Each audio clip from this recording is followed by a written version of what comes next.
NSPN.TV, in partnership with the Minnesota Baseball Association, brings you coverage of the 2023 Minnesota State Amateur Baseball Tournament, the 100th playing of this great sporting tradition. Coverage is made possible by the Hazelden Betty Ford Foundation, treating addiction, transforming lives. By your local McDonald's owners and operators, offering competitive wages, paid time off, and tuition assistance. And by the Star Tribune, your home for the best prep coverage. The boys of summer gonna play today. Sure as the sun will rise again, there's gonna be another baseball game on the diamond.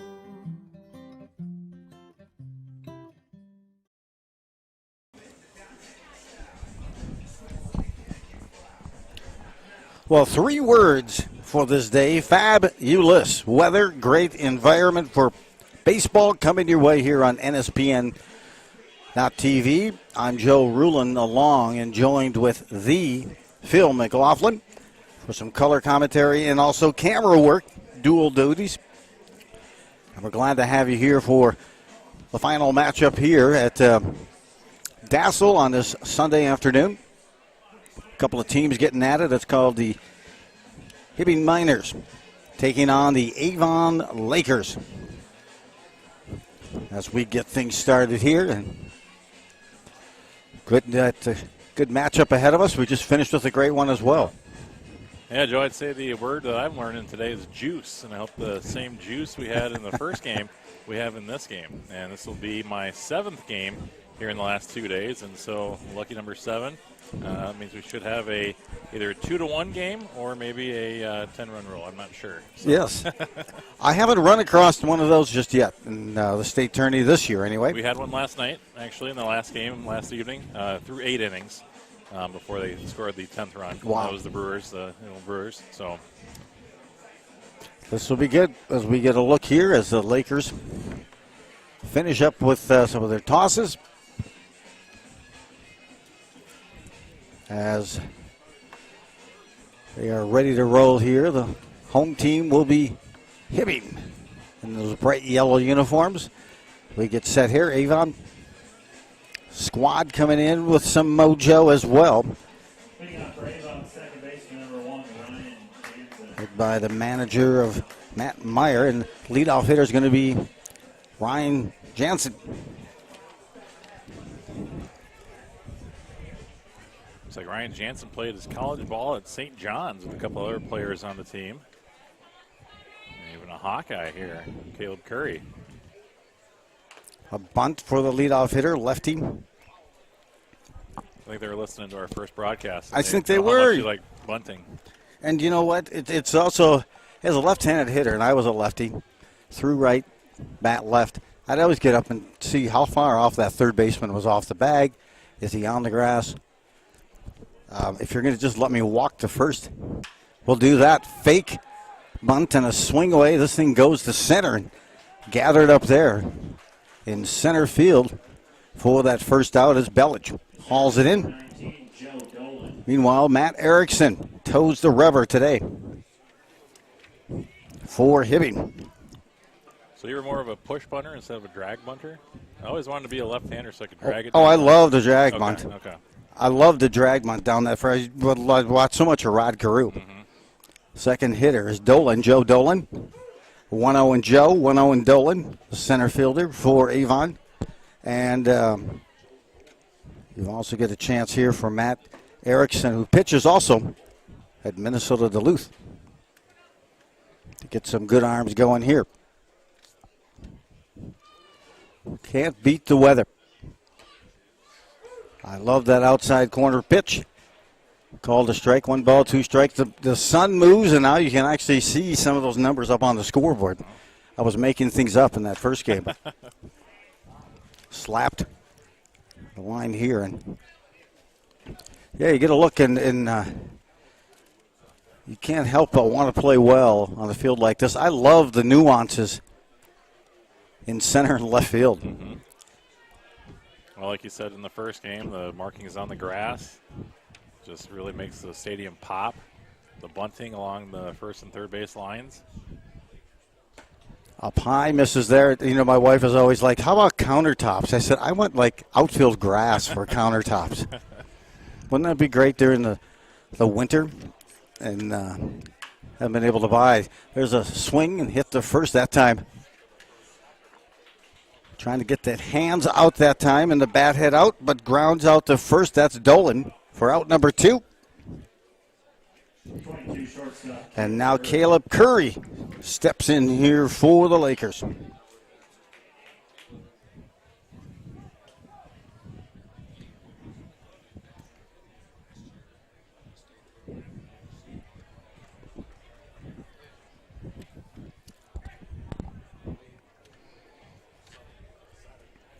Look inside here for the right-handed hitter. Oh, he turns on that one. Scalded that one down the line. There's a case of keeping your hands on top of the ball and turning on it. Boy, good-looking swing. It gets another look as I had heard that Loretta had taken a loss today. Loretto to St. Clemens, what is that? Look at that. And out. 3 up, 3 down. Quickly retired in the top half of the first. How the Lakers of Avon. Good contact that time. As you saw with the number 3 hitter, Caleb Curry, the shortstop. Yeah, I just looked up Caleb Curry. He was second team All Big Ten back in 2007. And he also played 2 years at Minnesota State Community Technical College. So I'm a big Hawkeye fan, and we learned a lot about my favorite teams here today.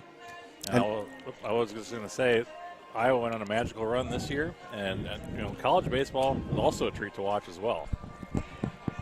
So true.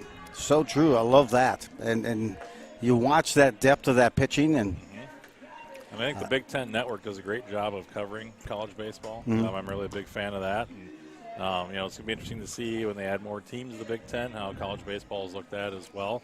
You know, usually it's minor league baseball and major league baseball. And, oh, yeah, the guy might have played in college or you watch the College World Series. But it's actually fun. I mean, you know, early season starting in February, going all the way through June. So, yeah, I'll tell you, college baseball it's more of a, you know, ready, fire, aim type of thing. They get games out and so fast out of the gate. Yeah. You know, by late February, you see some teams with like, you know, 20 games in, and then you're trying to finish the Big Ten. That's true, yeah. And good stuff, though. I enjoy watching that brand of ball as well. And you know, Oregon State's been kind of a surprise lately, also coming up strong. And, of course, the Gophers have had their run of players. But, yeah, Iowa as well. We're setting up here. Leadoff hitter, Nick Peters, steps into the box as he go against Dom Austin here for the Avon Lakers.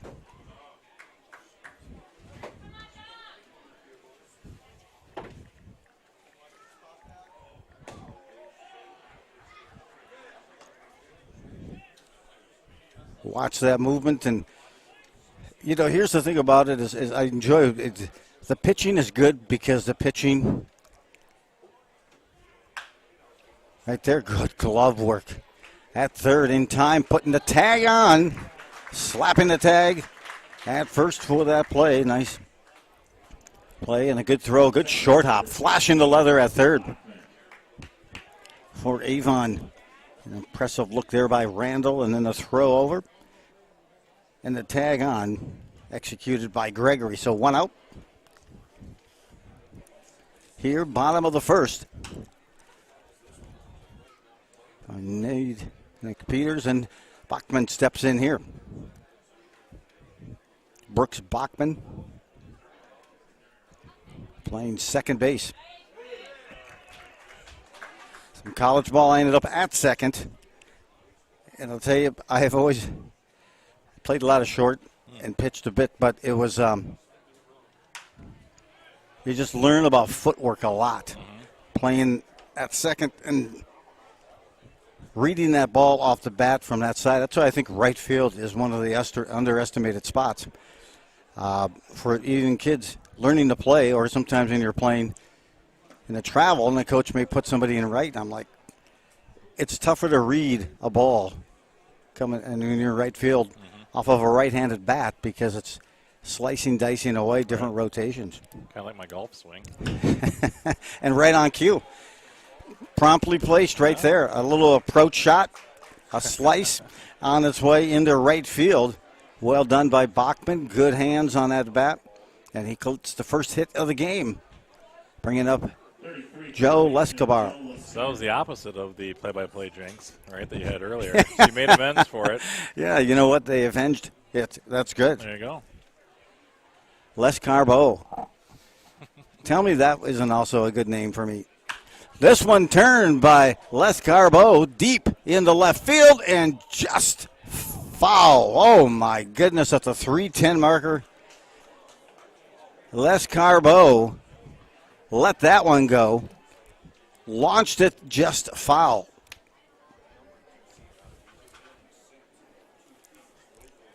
Good hands to the ball. Sets up. So do you think he's getting that pitch again, Phil?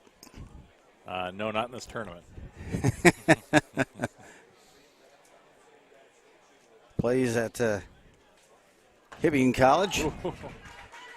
Got one there. And sometimes it's fun to kind of bait. And that time, swung on and missed 0-2. A long foul ball. That's truly what it is. Oh, misses right there. The game, too, has advanced. I had a chance to speak with Louis Varland, who's pitched for the Twins and also now with the St. Paul Saints and from North St. Paul. Just talking about how he created and developed his slider and how they work with horizontal movement versus vertical movement. Just missed on that. And it's amazing to watch because I've seen him throw, and then I like watching the track and how they get the leverage on those fastballs to move it up in that strike zone. It's amazing how pitching, you know, if you focus, it's truly that art. And that has advanced so much. Hitting, you know, I know they have some of their different approaches as well, but I'll tell you, pitching has really been dominating. You see it in the majors as well with those specialty pitchers. And, of course, the high strikeout rate as well. This one's going down that first base line and foul. We'll have it here. 1 out, full count, runner at first. Tanner Shepard is in the on-deck circle.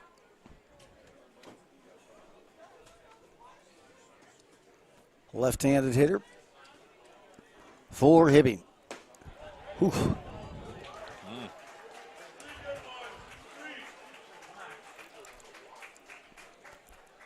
Fox box might be kind of interesting to have for the amateurs as well, huh? A walk there, and it amazes me how the behind the plate umpires have improved. How they're evaluated if a ball is considered 2 balls off of that square and they miss the count, and that's how they can evaluate it as well on how many of those they miss. But with the Fox box, I mean, do they adjust that for the height of the batter? Or is it the same for every batter? You know, they do some of the adjusting as well. Okay. Because the strike zone is different on each batter. Absolutely. Height and, yep. You know, someone with a longer torso, longer thighs, could have a longer strike zone. Mm-hmm. So I don't know if they do stretch out the box on the graphic?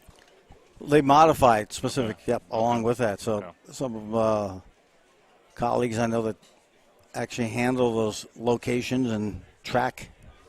There's a hard ground ball to second. What a glove save over the short and a double play. That was magical. Flashing the leather on a hard ground ball hit. And coming up to flip the 2 And pulling that out of the middle there is Ryan Jensen. They turned a double play. I call it roll tide. They rolled the two, and the inning over here in the bottom of the first for the Hibbing Miners here in Dassel. So we're at the end of one complete. More baseball coming your way. Hi, I'm Dylan. I work for McDonald's in Western Wisconsin. Hi there, how may I help you? What I've learned working here is people and communication skills and time management. 13. Our Choice to Opportunity is a great benefit. It makes being a working student easier because McDonald's is helping pay for college. I'm studying in college to be an elementary school teacher. Big chicken, small fry. Working here in a hectic environment will help me be a better school teacher. For job information, text APPLY to 38000 or visit jobs.mchire.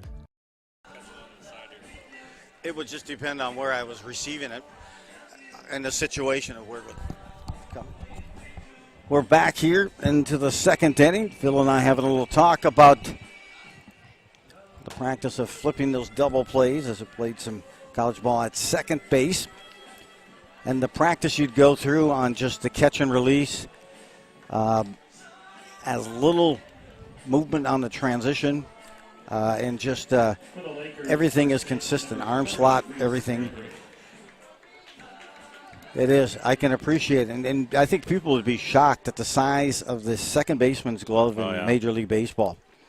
Stepping up now, a chance here for Avon, as they will try to get things going. The number 4 hitter, Reese Gregory. No score here as we start the second. Way down here, fouled straight back by Gregory.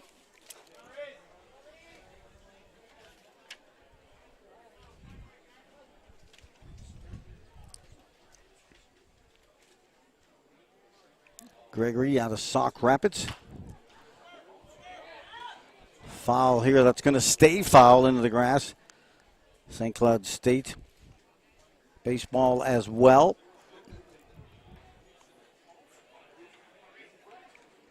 You can certainly tell, too, like the swing.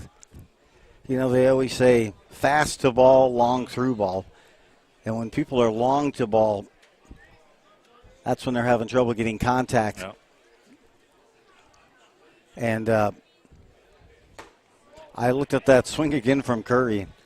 Curry is fast to ball and long through ball. You see a swing and you go, God, I wish I would have had that swing. 1-2 the count. Holding back, looked like he wanted to go for it, but great job of self-management there for Reese Gregory. Sauk Rapids native. This one's going to find a home and maybe a gap. Coming over at right field to track it, close up that gap, but a hard single, nicely placed that time by Gregory. First hit of the game for Avon. That brings up the number 5 hitter, Elian Mosqueda. Elian Mosqueda steps in.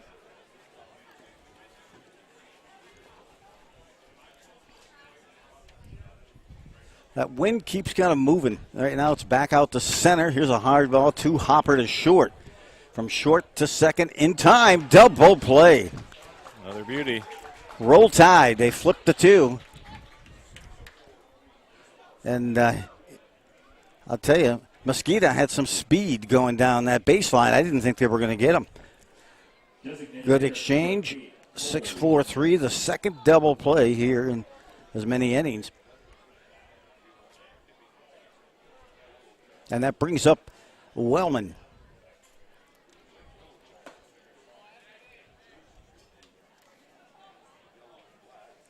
The DH here. And Cole Wellman puts a swing on, tries to get the bat head out and barrel up on that swing. Wellman out of New Ulm. Plays at St. Cloud Tech. This is the top half of the second. Both teams looking for that first run off-speed pitch driven to center field. And that's going to retire. the Avon Lakers here in the second inning on a hard fly ball to center field. 3 up, 3 down. We call that a Wisconsin inning. You get in, you get out. We'll return with more baseball in just a moment. Star Tribune covers high school sports as passionately as you live them. Don't miss a beat on the games you love. Check out Star Tribune all day, every day for the latest prep news, scores, and so much more.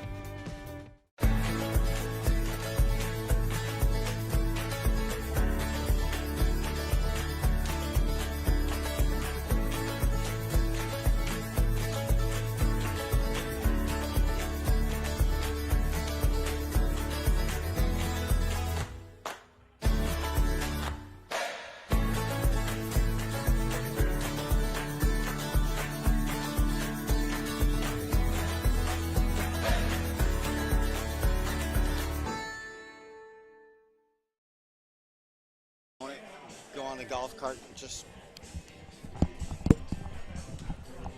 always fun.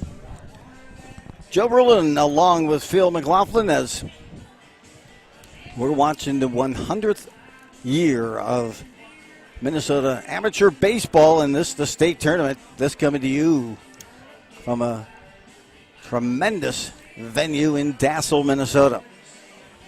Hey, Joe, I got to call the Cortland Cubs earlier today, and it was their first state tournament since 1945. Get out of here. It was amazing. They did lose. They lost 8-4, but it was a nice tie-in because before 2016, last time the Chicago Cubs been in the World Series was 45. So wow, it's amazing to go back that far. But of course, 100 years, they keep track of that. That is pretty good.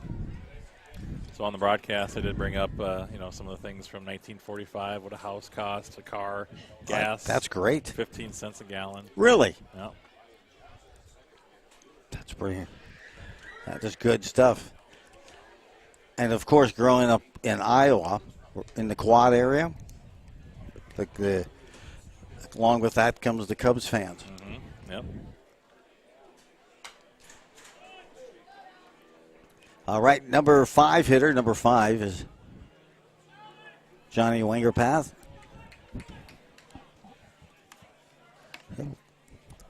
He'll step in here, left-handed hitter. And I'll tell you, I think as a left-handed hitter, I just think it's such a great advantage on that right side. Mm-hmm. There's a stat that says 70% of the hitters in Major League Baseball are front eye dominant. Okay. So the left-handed ones. And so my son was getting some coaching lessons, and I had him sometimes go with Mike Kingery. Mm-hmm. And Kingery always threw his hands at the ball and whatever, but oh my goodness. I thought he was going to punch him out. I thought it was delayed, called third strike, and he decides we'll let him play one more pitch here. Beautiful location. I think the hitter was waiting to get the nod here, fouled back here. But sometimes you try to figure out, how do I know what's my dominant eye? And, he would always have the guys hold up a diamond and which eye they look through. Draws the walk. Good at bat there for Johnny.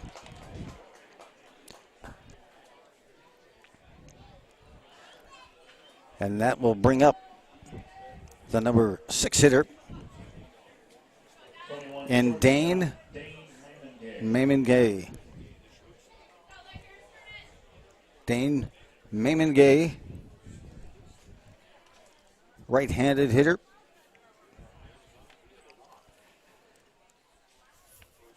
But it does help. He was a right-handed dominant. He had a left-handed hitter who was left eye dominant. Left eye dominant, okay. And so he said he always had to open up his stance. He found out he didn't know he was left eye dominant until he was with Seattle. Nice pitch. Boy, that breaking ball fell right off the table. Swung on and over the top on that attempt. Hibbing looking to jump out early. They have a runner on first, no one out after the walk. filthy breaking pitches there. Throwing well here early in this game is Dom Austin. Nick Shea now steps in. But he said that the team optometrist had looked at him, he figured it out, he put him through some testing, and they asked him his dominant eye. So then they decided he needed to open up his stance against left-handed pitchers. And so he did. He opened it up, and he said that was like transformational. As I mentioned, he spent time with the Rockies. Yep. 3 excellent years, and would have won the batting title the year they went on the strike. Was that 94? 94, yeah. He had a 18-point lead in the batting title in mid-September. And then they went on strike. So he was never officially given the batting title. But nonetheless, just you learn so much. He's a very undersized guy, but 10 years, spent 4 years with Kansas City. Played in Omaha in the minor league systems, and he gets called up, and a week later he gets a chance to play. They bring in Bo Jackson. So then he's traded to San Fran and sent back down to the farm system for San Fran for a couple more years. And it's funny because he said, I never bought a house. We always rented. Oh, sure. Yeah. So, but transient lifestyle.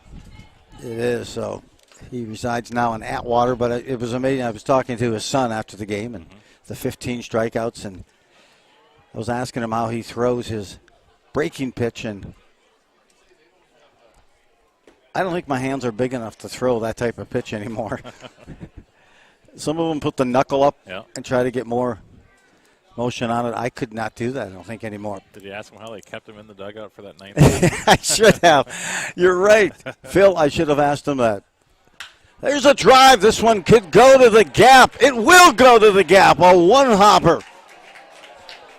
Hibbing running it around, and did that bounce over? That bounced over.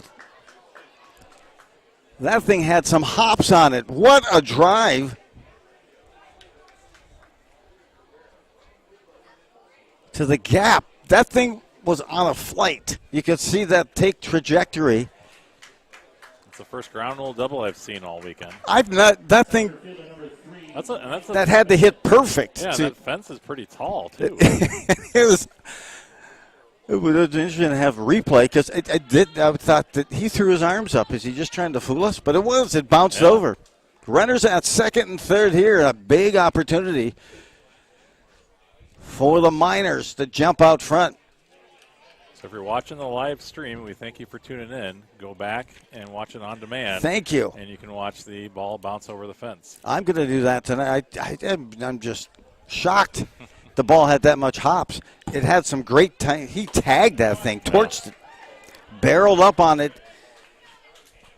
and had some great topspin. That thing was scalded. I thought for sure it might short hop to the fence, but not over. But that's the case. 1 ball, 1 strike, 1 out. Miners looking to score with runners at second and third, and the infield now in. They called second strike here.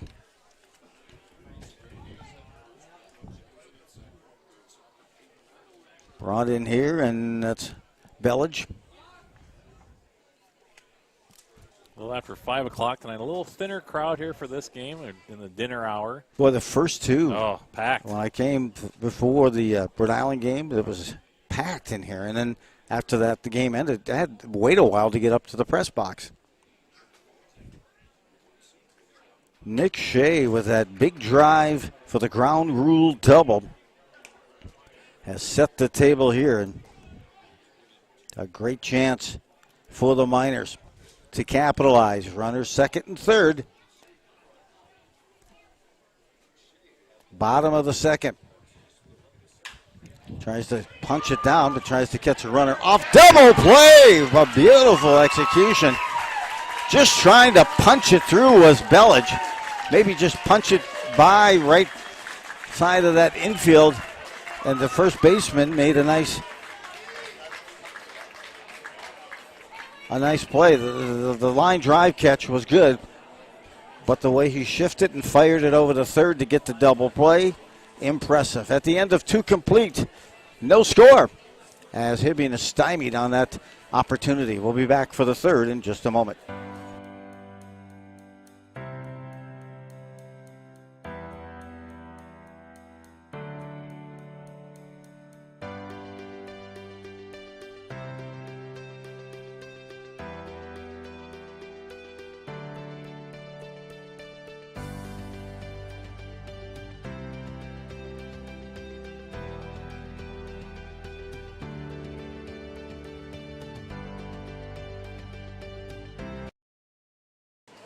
Caught off there. They haven't gotten through the lineup yet here, top of the 3. Back and set ready for top of the 3. Joe rolling along with Phil McLaughlin. We so rarely get a chance to call a game together. Great to have him here and also pick his brain about the game of baseball. Now, Joe, I played first base in high school, so the play that we just saw, that was a tremendous throw. Because as a first baseman, you're not making a lot of throws in the game, and you're throwing across the diamond, and if that throw goes past the third baseman, it's a run. You know, a third baseman, he gets past the first baseman on a cross diamond throw, it's maybe another base. So a great play defensively there, and hopefully third baseman Peyton Randall. We'll see that one on the highlight package tonight. Well, and I like how he shifted his weight on that throw, because sometimes some people can get lazy and just make that throw low. He did not. Peyton Randall steps up here for Avon, the number 7 hitter. Couple of nice double plays already here as we begin the top half of the third. Bringing some senior smoke by him that time as Randall waves the wand and misses. Matt Erickson towing the rubber there. Went straight back. I hope that didn't hit your car, Phil. I parked in the church parking lot. I'm somewhere in foul territory off the third base side, so I think I'm good. 1-2 count. Strike 3, punched out. I always love the different punch outs that the umpires give. I think we should get some video time to them. There's sometimes, they open up the fridge, grab a beverage, and shut the door for the punch out. There's the chainsaw punch out. I think for the first time, I'm going to have to disagree with you. I'm not a big fan of that. I did not pay money to come see a punch-out from the umpire. And as a broadcaster, sometimes it takes them too long. It's like, okay, is he standing up for a ball? Or is he standing There up is some that it's like me stretching, getting out of bed before I call. Tonight I did not call strike. Number 8 hitter stepping in here. Carter Filippi.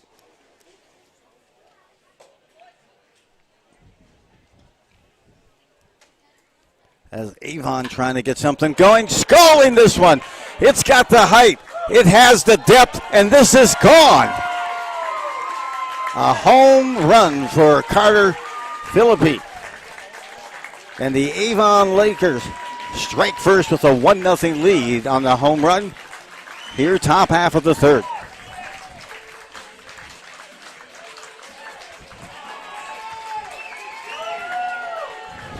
Oh, he got the hands on top of that ball and barreled up.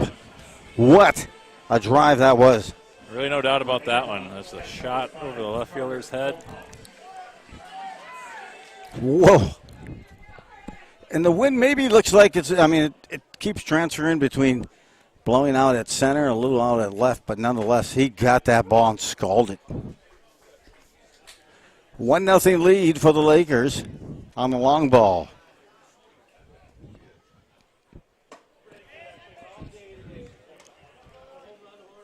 Holtis steps in now. That's Carter Holtis for the Lakers. That's a nice refreshing breeze.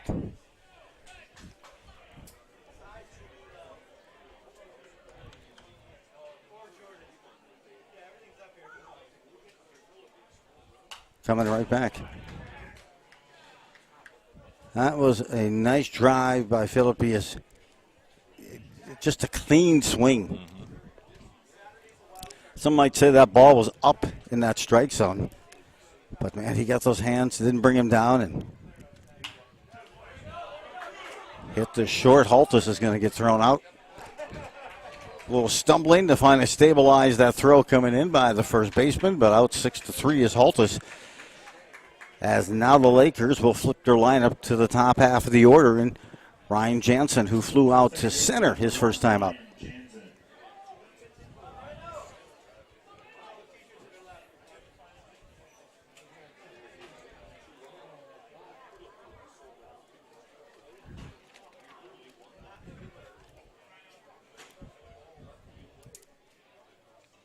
A look here. Strike. You get up there and you look at that first pitch and you're like, okay, this is what I want. And this is what I think he's going to bring. And if those two connectors do not merge up, you get in the next pitch. But you had called it when he had seen it field, but Bird Island just started to get after the ball first pitch. Breaking pitch. Looked like a back foot breaking pitch that may have hit the front foot. Look at that, yeah. And Jansen awarded first. Bringing up Joe Dolan.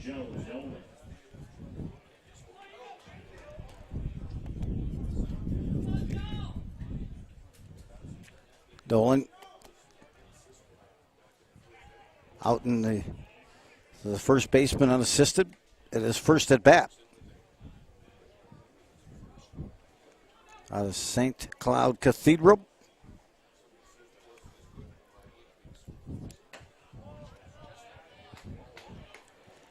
Didn't connect there.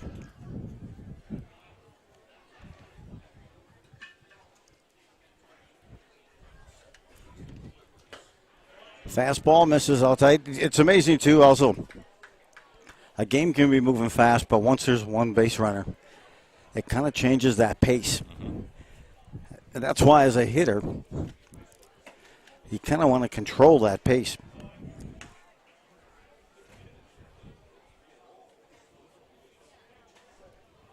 Three and 0. The number 2 hitter, and called a strike there. And that's why on-base percentage is looked at more importantly now in baseball, isn't it? More even so than batting average. Old school, I mean, everybody concentrates on batting average, but get on base and get things happen. Yep. I think it was the first round or the first selection in the MLB draft. A guy from LSU. I think he was on base like 54 out of 55 games or something like that throughout the season. Avon got here with a 4-0 win over Red Wing. Pop fly pitcher says he's going to take this. Oh, my goodness. Good hustle by Jansen as he was outright full throttle running at that point of contact with the wind. And the pitcher said, I got it. He did not have it. Matt Fisher dropped it, hit his glove. Tough spot, too. He was standing kind of on the mound, right, when the ball hit him in the glove, so uneven ground below or beneath him. And you got some wind going. And sometimes it's better if you can get somebody coming in from the side to get a different view of that fly ball. I was going to ask you if you prefer that. I just think it's dangerous around that mound because you're going up and down on an incline. You remember the Astros when they first opened up that stadium, they had that outfield that kind of went up, and they got so many complaints and injuries. Good pitch there. Let's see if Erickson can avenge his error here and keep the run total to just one top half of the third.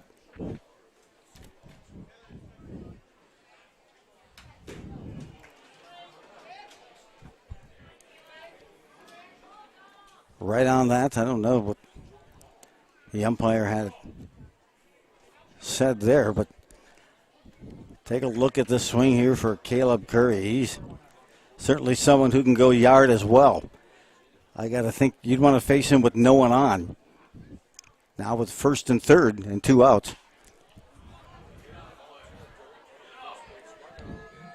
Off the top, good hustle over there by the catcher. for Anoka, or excuse me, for Hibbing. I had thought for sure he was going to give that a run and come up with that. But sets now at 1 ball, 2 strikes. Chance here for Curry to make it a 2-0 lead for the Lakers. Lakers versus the Miners, and that's Hibbing.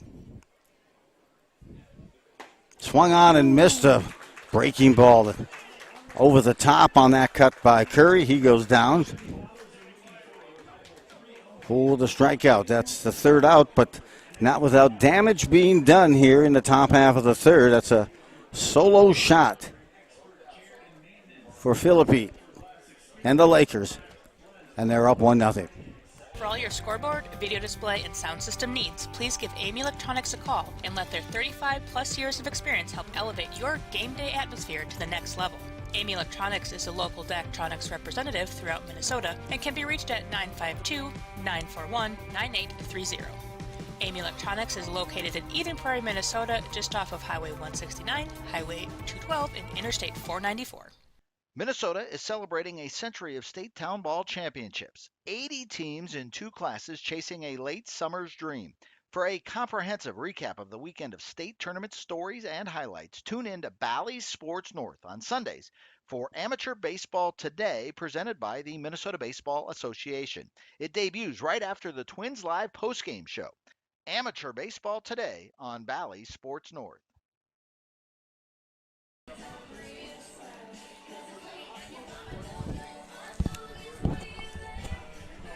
Return back here for the bottom half of the 3rd. Dassel, Minnesota.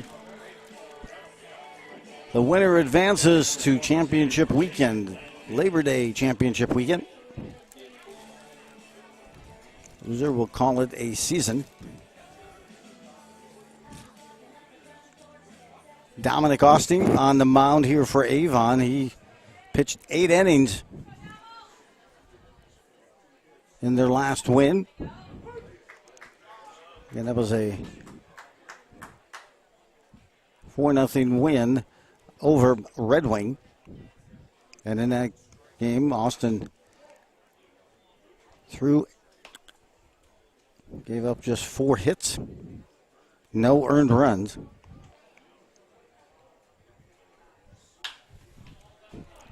And struck out 9. Long play. Good arm at short. Makes the play for the out. Curry shuffles that one across. And a good transfer.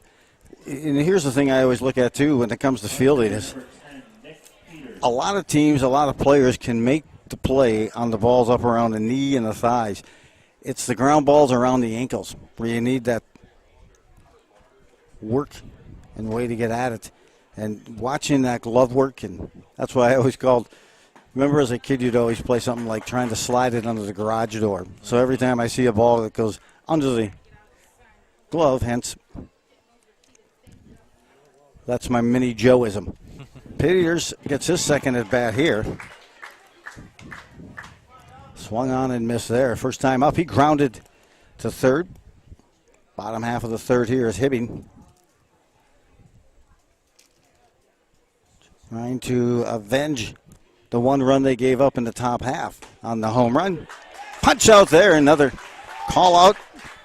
A mini chainsaw punch out.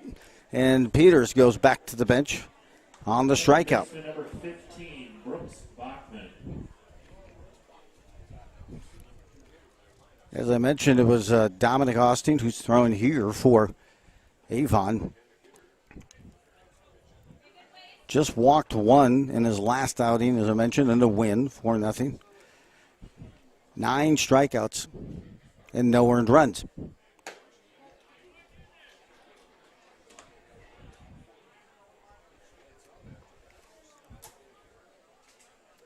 Two outs now. Slap to the right side. Austin out of St. Cloud, Minnesota.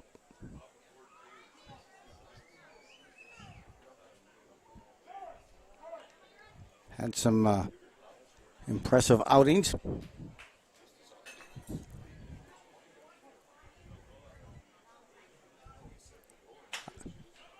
Ball hit foul. I like to look at the batting average. a team batting average that they have against the pitcher. And he's done a good job of holding it to about 220. But that's pretty average in the major leagues with all the strikeouts and everything else that keeps piling up. I heard a great interview with Paul Molitor. And Molitor was that asked him about the analytics. Few Hopper here to second. We'll get back to that conversation. Retired is Hibbing. And we're at 3 complete. 1-0 lead for Avon. We'll return to the 4th.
First baseman, number 30, Reese Gregory. They have long expectations when they're going to go to something like that. Come on. Yeah. I want to stay for the whole thing. Are you kidding me? That's not realistic. That's cool, just being there for an hour. Lakers get things started here. The top half of the 4th, swung on, trying to hit the powder down the third base line and pulled just foul. Reese Gregory singled his last time up, but then hit into the double play. Well, that was Mosqueda who hit into that double play.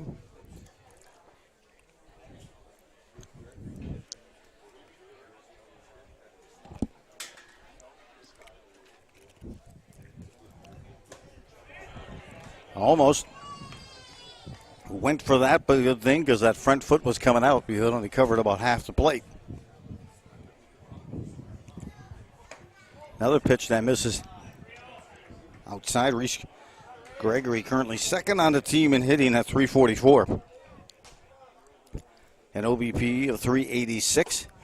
Ooh.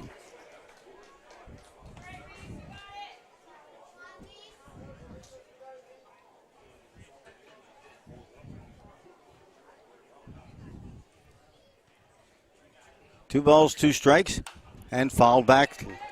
Live to see another pitch for Gregory. In the on-deck circle is Ilian Mosqueda for the Avon Lakers. Question for you, Joe. Do you know if these teams practice a lot throughout the week? They usually play 1 or 2 games, right? They do. You know, like, for instance, July is a heavy month. Mm-hmm. June and July, some teams will play 15, 14, 15. They maybe get a practice or 2 a month. Okay. And part of it is just finding fields with Legion baseball. And again, it's more so just learning to play together in games. It is. And you go through, you get some hitting, single stuff, some drill piece, like when they get ready for the tournament. Mm-hmm. Now they try to put a couple of practices together to kind of sharpen the tools. A walk there, good question, though. It's tough when you work. It was covering a game up in Anoka, and the Bucks were playing the Metro Knights, and the Metro Knights are based kind of out of all over. Their manager lives in Woodbury, but the team is more in White Bear Lake area. And so he had to wait until his wife got home. He got home earlier from work, so she could stay with one of their kids, and he could dart up for the game. Sure. And they had some guys coming from Duluth So they start the games at 7:30 sometimes just for that reason. And so that's what makes the practices sometimes tough to get to. Sure. But it is a kind of getting some reps and staying mentally sharp on technique and everything else. And you see that. Mosquito, as I mentioned, his first time up, bounced into a double play.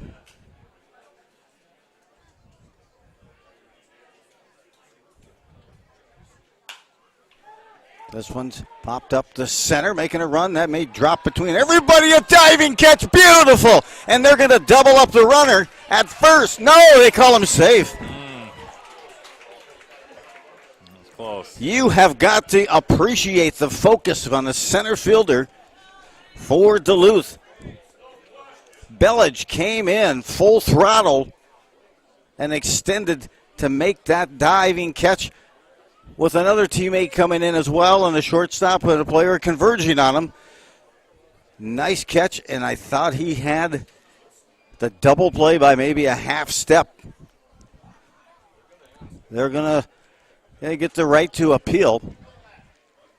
Sometimes it's the home plate umpire that can see from a better angle than the field umpire. He's out of way. He was trying to figure out and get into position if that was going to be a clean catch in center field. But they stay with the call. So that still doesn't take away the great play in center field. And I love that glove work and that tracking from center field and players converging around you, yet focused to come up and get it. And the presence of mind to throw it to first, too. Yeah, and that was Bellage with that play. And sometimes you see guys get up and that adrenaline's flying, and so does the ball. It goes over the top of the backstop or something. It elevates everything.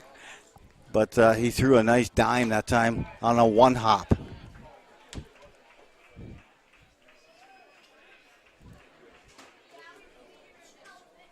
In the fourth here, Gregory still remains at first after the fly out to center. Brings up the lefty Wellman.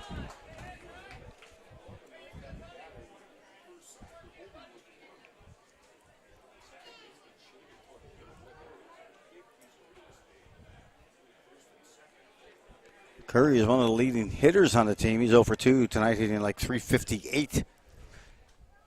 Gregory at 344, and Wellman at a 319 clip. And here's the delivery inside. Tried to pull that back up. Out of Holdingford, Minnesota, is Cole Wellman. He hit 263 in 2022, 261 in 2021, and has certainly upped his average here at a 319. Punched out on a delayed called third strike. And Wellman heads back to the dugout. Third baseman number 3, Peyton Randall. Have that for the third strikeout of the game here for Erickson. Setting up now is Randall. Randall was a strikeout victim at his plate appearance in the third inning.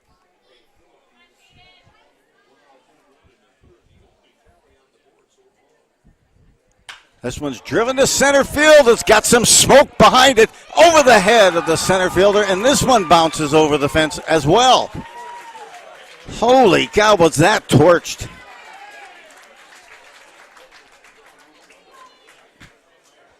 Left-handed hitter, and he just turned on that thing. That wasn't a bad pitch, but he got the bat head out, barreled up, and that thing took off. I know those are shots out there, but is that spongy ground in the outfield? I'm going to go out and take a look between innings. Be careful. You might find yourself on top of the fence, a little Lambeau Leap style. Yeah, with my shoes and everything else. Well, a double keeps it alive here. Runners at second and third. Randall lit that one up, and now the Lakers. Philippi looking for his second home run. He torched one and went yard over the left field fence in the third inning.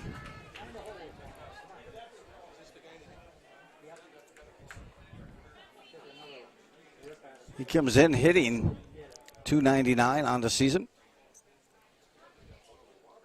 Sends this one to center. Caught it more off of the trademark there. Cutting back, making the save, and Bellage will make the catch, and the Lakers are retired in the top half of the fourth. Threatened, but couldn't punch anything across yet, so they remained up by a score of 1-0.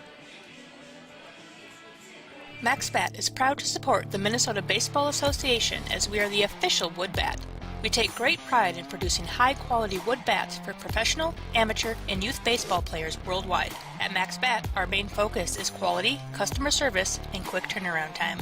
All Max Bats are created using meticulous hand craftsmanship and engineering in our state-of-the-art facility in the heart of Town Ball Country, Brewton, Minnesota. Minnesota amateur baseball has always been a big part of our success. We want to thank you for your continued support and for making us the leading wood bat brand in Minnesota. Good luck to all our loyal customers playing in the state tournament. Army. Medic, guard, Army National Guard.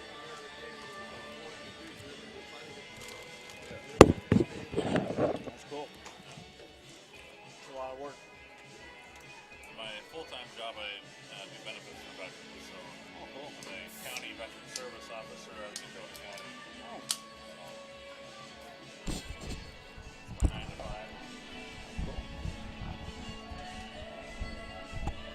Need to be meticulous for all that. Bottom of the fourth here as Joe Rulin joined along with Phil McLaughlin, and Phil has set up camp. Had certainly his share of games here at Dassel, but the facilities are great. Hibbing now going to try to match it, try to break that goose egg as they come to hit here at the bottom of the fourth.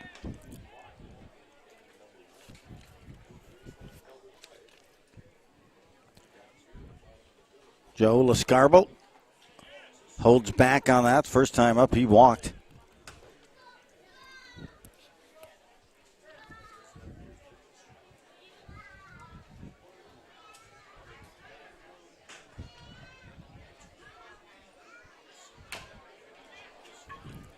Hibbing here. Going to get that first out with Lascarbo as Hibbing going to try to get something going on this Sunday night. The Miners chance to experience this state tournament.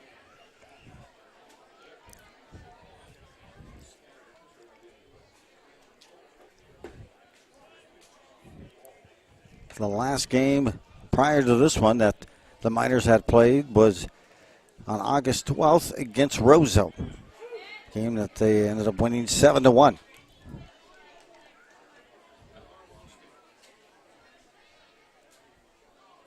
One ball, one strike, and the one out, way out in front is Bellage.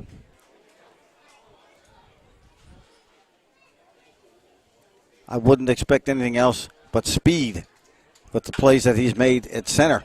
A worm burner, beautiful play at short, and no, just beyond first. I think he may have had him, Phil, on that play. But I love watching that shortstop track it, right? Tracks that ball well, and that was Curry to the backhand. And you really saw that motion where they set up and plant on that backhand to get ready to throw. I remember Greg Gagne doing that, really kind of setting that standard and that technique. For the Minnesota Twins, opening pitch here, a strike.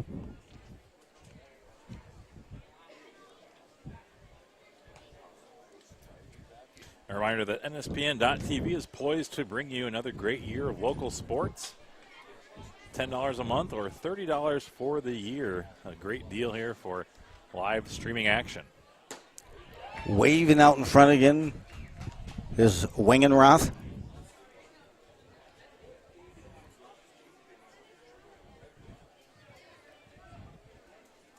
The Miners going to try to get something going here in the bottom of the fourth. Whoa.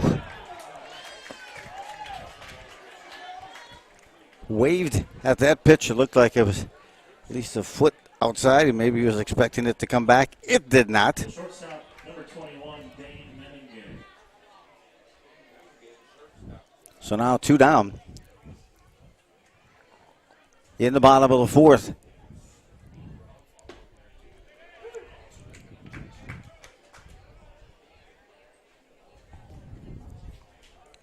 Maimon steps in here. Dane Maimon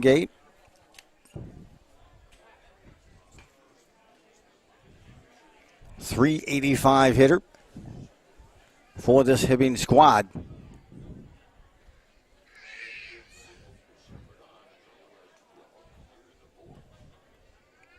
Unable to reach base the last time.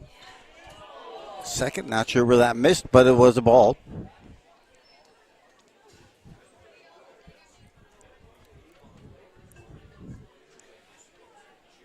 One out.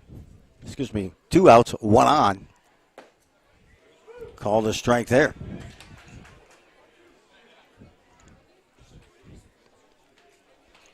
He calls time. Looked to be a little displeased with that last strike, but thought that was right where it needed to be. This one too far outside. Trying to hit those spots. Times as a pitcher, you guide it versus throwing it. And when you guide it, you lose velocity. You kind of lose that command on the throw. Called out. Heard's right, a punch out. And Hibbing retired here in the bottom of the fourth and leave a runner on after 4 complete. It's a 1-0 lead for Avon. It started with a simple idea. To break what the game knows. To evolve the standard. It's time to revolutionize defense. Printed in 4D for a breakthrough in technology. Ultra lightweight, resilient, form fit, game ready and pro tested. Designed for a revolution. Engineered for defense. The Rev 1X. Local sports coverage can be found on NSPN.TV all year long. From the first crack at the bat in August to the final putt in June. And that is good for the individual championship. We are there. Subscribe to the Neighborhood Sports Network to watch events both live and on demand, including state tournament coverage in every sport. Email jobs at nspn.tv if you'd like to join our team of broadcasters and camera operators. Welcome to the neighborhood.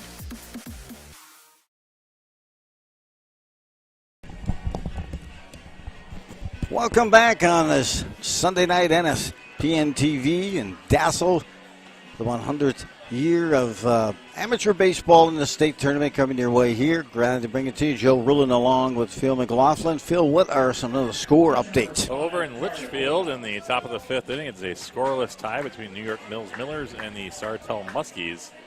And the New Ulm Brewers tied up at 0 apiece in the top of the 1st with the Faribault Lakers. Some good ball. I had seen Loretta had lost their matchup. There's a drive off the first pitch and left it over the top of the strike zone, but pulled foul. There's that fast the ball, long through ball type swing for Avon. Joe, your Minnesota Twins are tied 5-5 in the bottom of the 11th inning. They do a runner, it looks like at second base here with no outs. Well, of course, starting off the inning. Good ball, good handle. Gets it back just in time. Way to good stick to it that time at short for Duluth. That was a hard hit ground ball. And sticking with it to make that play Second baseman number 1, Ryan. was Mamengay.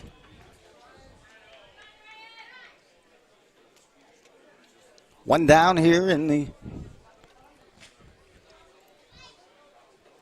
5th. Fastball, or a breaking pitch, rather. Collected there. I was Trying to see what the distance here for Matt Erickson. Here's a ground ball right back to Erickson. Good glove save and a beauty made by the pitcher. And quickly 2 down. Joe, as a baseball guy, are you a fan of that extra inning rule with the ghost runner at second? I do. I kind of like it. Yeah. Center fielder number 19, Joe Dolan. Kind of forces you to score 2 runs in extra innings, really, if you want to win the game. It really does. Yeah. And you know what? I kind of like to watch sometimes those strategies on how they handle it. And, hey, I like the game of baseball, but I'm always up for kind of picking up the pace a bit. I love the clock. Pitch clock, yep. Boy, they've cut 30 minutes off almost for each game. And that's a good thing for the fans and everyone. Kind of that learned behavior.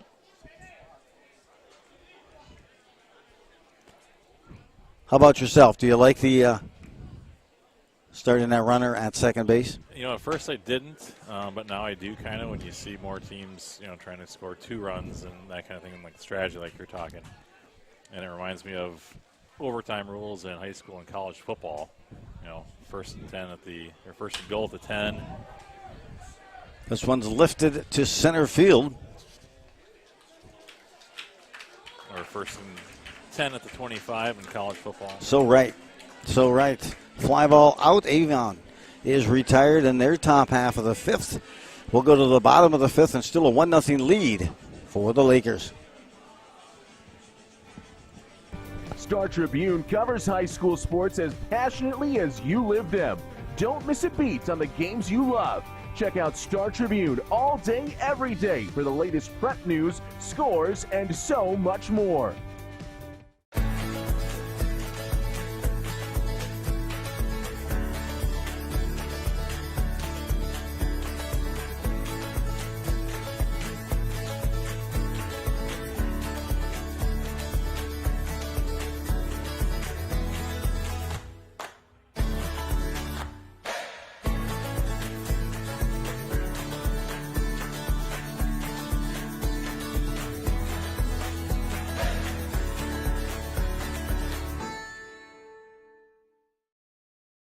Audibles and just read situations there.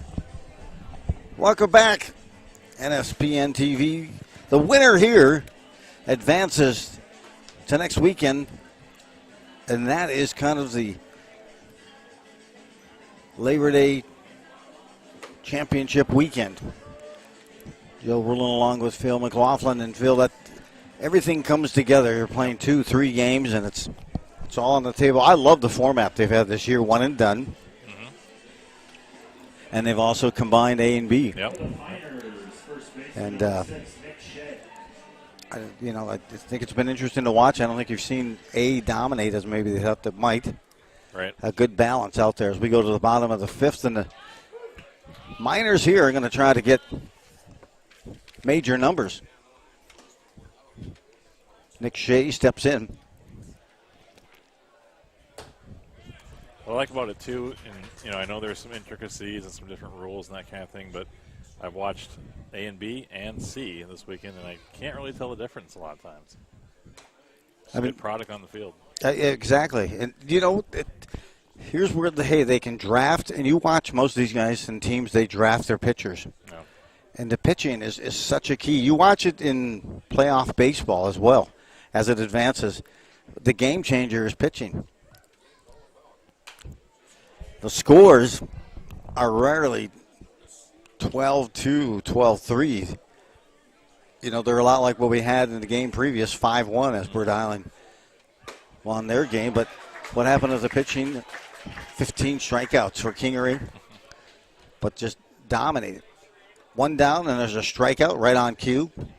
Shea. And Bellage now steps up. He's had an active day in center field. I'm thinking we may want to check his pockets or something for an illegal substance because the ball has really bounced when it's around him and over the fence. I hadn't seen it bounce over the center field fence until 2 innings ago, and now it's happened like twice in the last couple of innings. it's probably like WWE foreign substance or something like that. But Belich has made some wonderful plays in the outfield. He grounded to first his first time out. In fact, that was part of that nice double play. You as a former first baseman can appreciate the opportunity he had there as he hit that shot to first, and they flipped it for a double play. This one's hit to third. And getting it, flashing it, and making the play. Ola, a nice play at first to scoop that throw out for out number 2. Yeah, the scoop, if executed correctly, is a beautiful-looking play. As a former first baseman, I wish I would have spent more time just practicing, fielding the scoop throws. Just take a bucket of balls and have somebody throw them at my feet. Yep. Didn't do that enough. High cheese there. Swung on and missed. Lamphere steps up. Grounded to short his last time up. But you're right. I played a lot of time at infield, and I really love the feel of that one hop. Just as working the gloves, and it's just, even when I played catch with my kids, they were like, hey, do I need to throw it harder? No, I'm just taking a step back because I love that feel of short hop on the backhand. 1 ball, 2 strikes to Lamphere. He's lifting this one to short. High in the air, wind blowing out, but Curry has it. And the Miners, they are through in the bottom of the 5th. They still trail 1-0. 6th inning is coming your way shortly.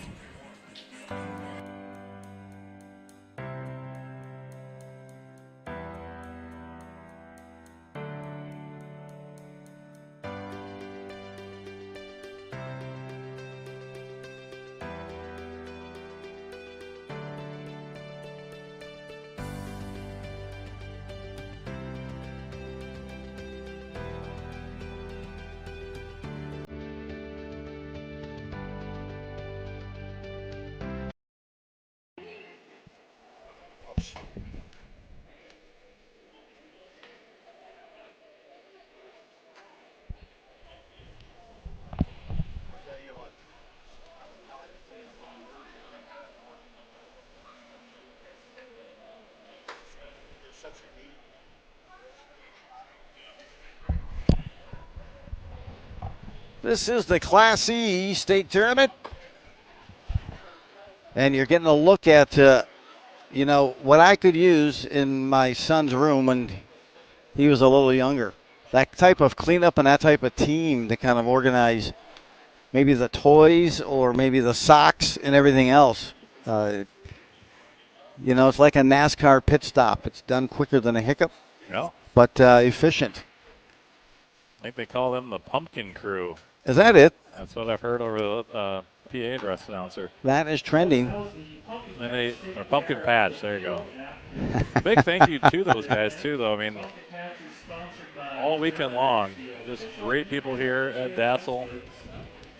From the umpiring crew to all the people behind the scenes, people in the press box.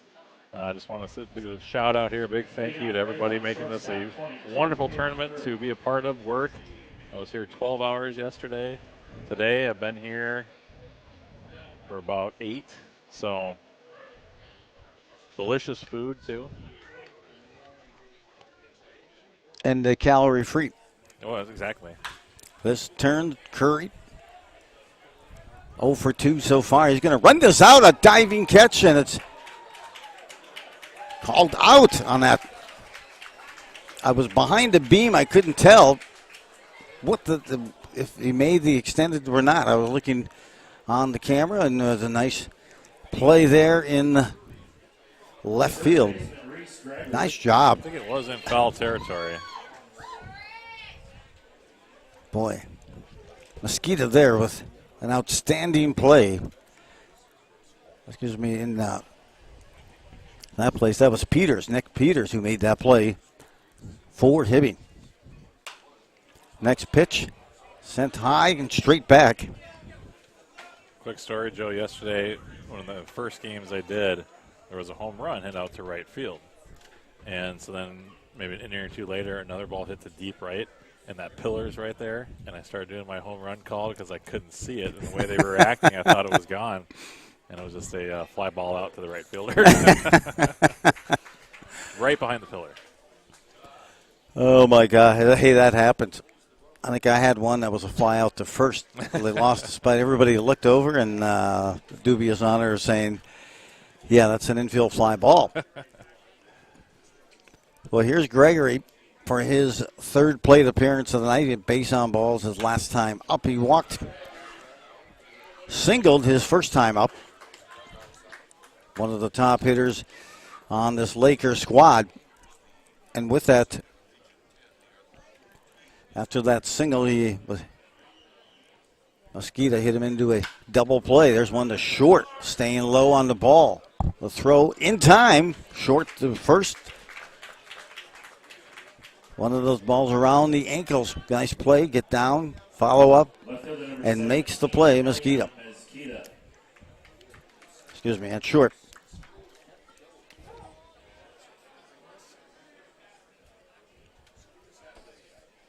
Yep, that was Maimon Gay who made that play. I'm sorry, it was Mosquito who's up here as well. And he draws the walk, base on ball. Elian Mosquito will get the hit by pitch and find his way to first with 2 outs. Here comes Wellman. Wellman is flown to center and got punched out on the strikeout in the 4th inning. Looking to see what he can get going here. 1 pitch look. 3 hopper to short. He steps on the bag, even though it takes a nice high hop. Smothers that ball. And the Lakers are retired here in the top half of the 6th. No score. But they still have a 1-0 lead. We'll be back with more baseball. For all your scoreboard, video display, and sound system needs, please give Amy Electronics a call and let their 35-plus years of experience help elevate your game day atmosphere to the next level. Amy Electronics is a local Daktronics representative throughout Minnesota and can be reached at 952-941-9830. Amy Electronics is located in Eden Prairie, Minnesota, just off of Highway 169, Highway 212, and Interstate 494. Minnesota is celebrating a century of state town ball championships. 80 teams in 2 classes chasing a late summer's dream. For a comprehensive recap of the weekend of state tournament stories and highlights, tune in to Bally's Sports North on Sundays for Amateur Baseball Today, presented by the Minnesota Baseball Association. It debuts right after the Twins Live postgame show. Amateur Baseball Today on Bally's Sports North.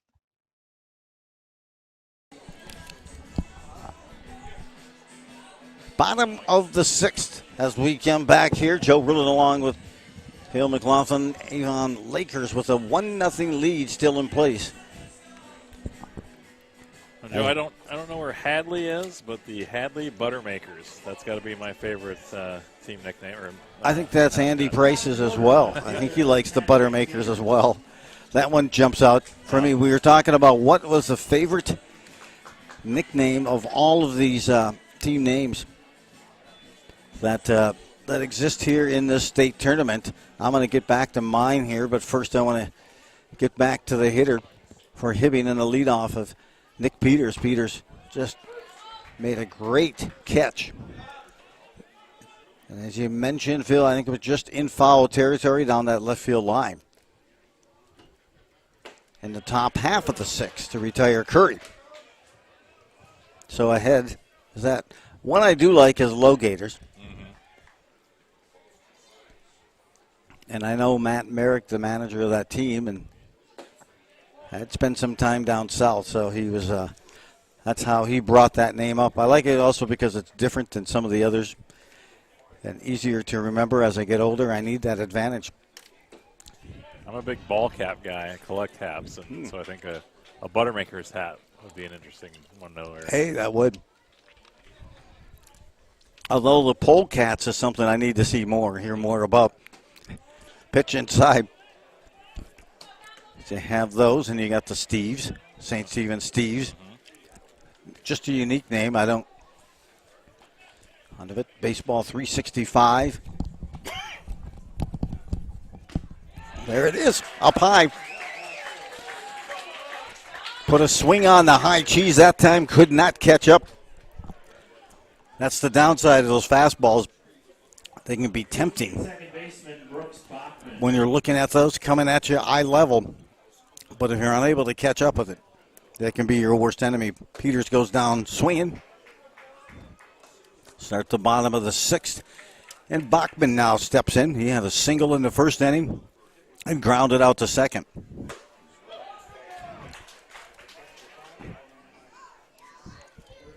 You might be the GOAT, right, if you had your own team because of the GOAT thing from the Cubs. I was a fan of the Goat Busters. Oh. 2016. Oh, wow. I read the book, hardcover. I did not. My son reminds me that that statement is obsolete. Mm-hmm. Reading the book in a hardcover book instead of an e-book. I'm still a hardcover guy. I Nice. still like the book. See? Yep. eBay, if you're listening. There is one out. Swung on in the offering there. And Bachman trying to keep his at-bat alive. Seen some excellent pitching from Dom Austin. We'd mentioned he went 8 innings in their win to get to this game. A 4-1 win last week. Struck out 9. There's a nice punch. Base hit. Overrunning it as right field. Philippi that time overran that.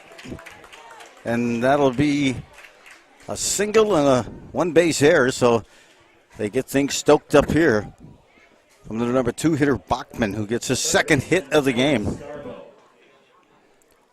Joe Lascarbo. Don't forget about his energy drink also being promoted. I kid you. Lascarbo, what would that product be? There's a 2-hopper to second. Lascarbo out there, but the runner advances. That's Bachman to third. 90 feet away. And I will say, hey, a pass ball away, right, from tying it, or Tanner Shepard now gets a chance to get the RBI, the left-handed swing.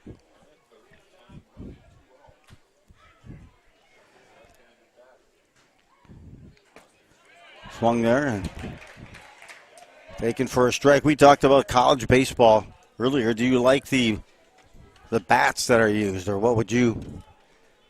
I'm old school. I prefer a wood bat.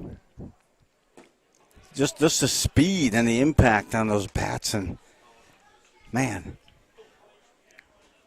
There's something that sounds better about the crack of the bat versus the ping. Yeah, but sometimes I worry about the sometimes artificial.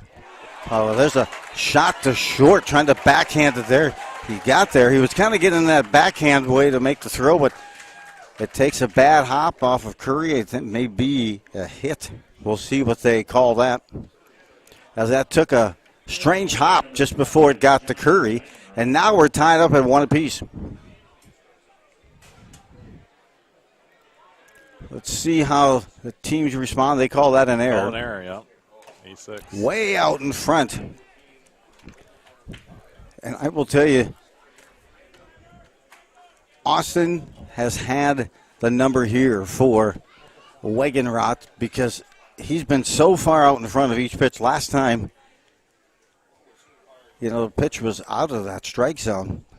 A good foot, but he's been out in front. He doesn't kick it that time. Back out in front again, trying to speed up that speed there. And on that air comes the game-tying run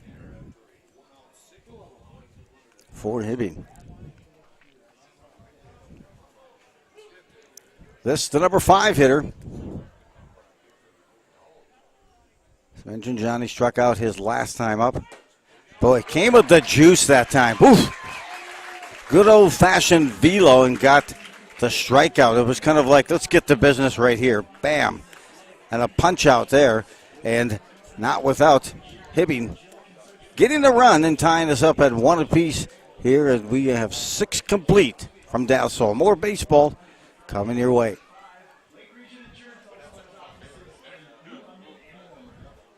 MaxBat is proud to support the Minnesota Baseball Association as we are the official wood bat.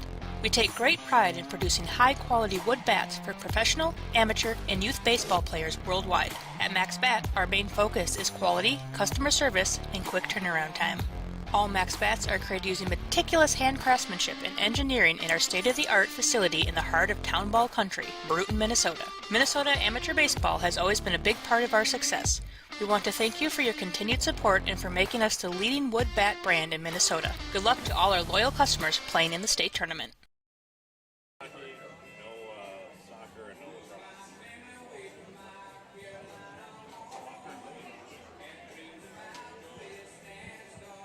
Hockey's just too fast.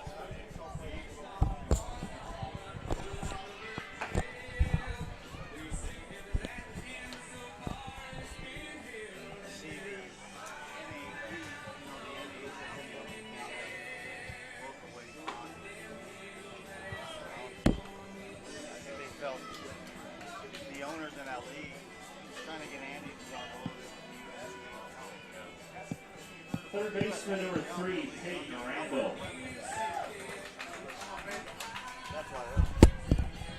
We are set here as top half of the 7th, and let's see how Avon can respond. It was tied last time I looked, starting out. This one lifted, first pitch. Pull it upward bound.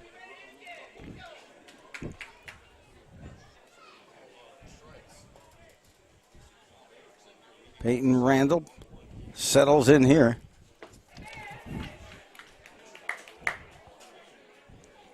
Doubled his last time up, struck out, and his first at bat. 1-1 tie. Way out in front.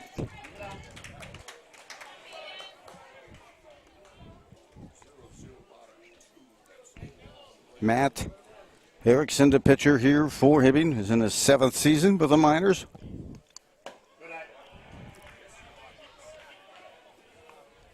Gotten some time at first. Has his degree from Minnesota Duluth in education.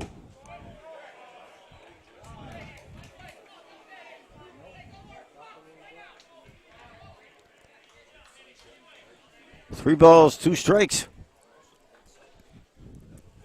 Wind blowing across. One right back to the pitcher. Erickson has that.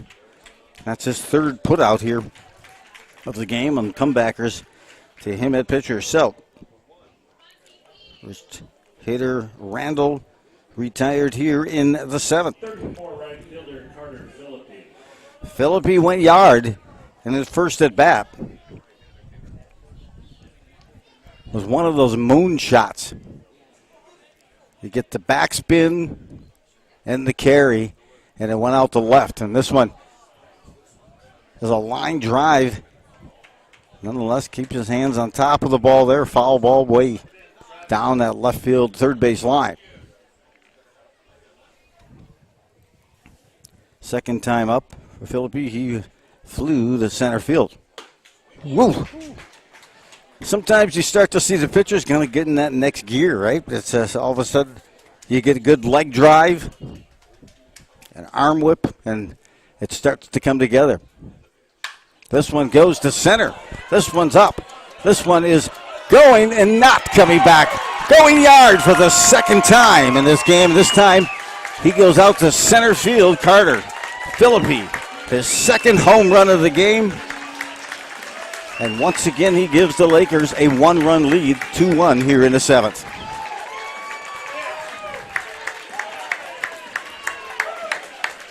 Oh, did he ball that one? Woo. Barreled up. It took off like a jet. And continued. That one was not a ground rule double. That went yard. And that is going to retire the starting pitcher for Hibbing with that. Matt Erickson done after going 6 1/3. I think the next time that Philippi comes up to bat, a free pass. Yeah, I think you're right.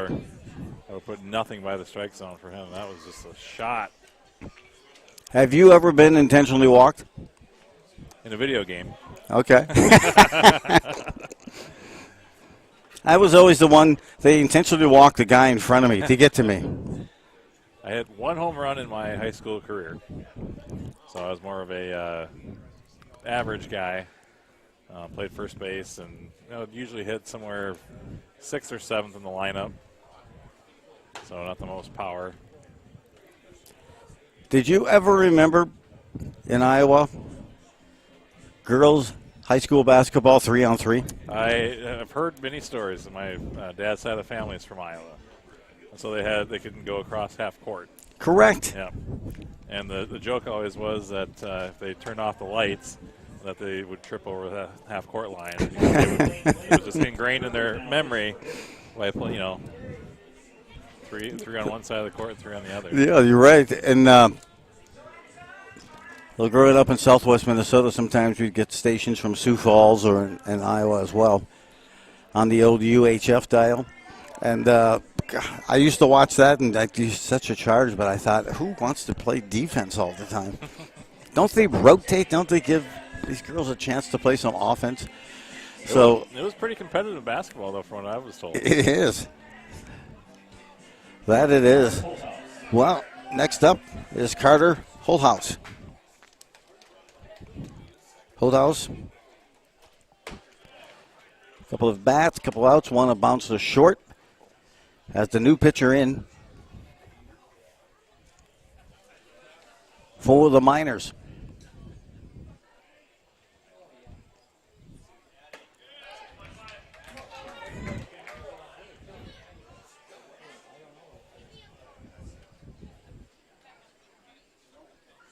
Two and 0 the count. We'll get you some numbers in on the pitching change here. Comes up and in, now down, and the count 3-0.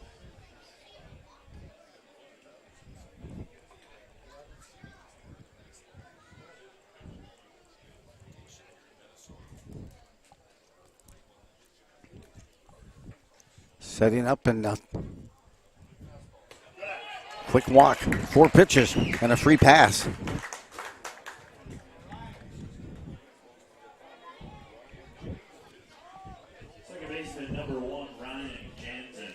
Jansen now gets a bid here, the leadoff hitter for the Lakers. Still looking for that first knock here tonight. As you start looking at the shadows, and then you wonder in right field.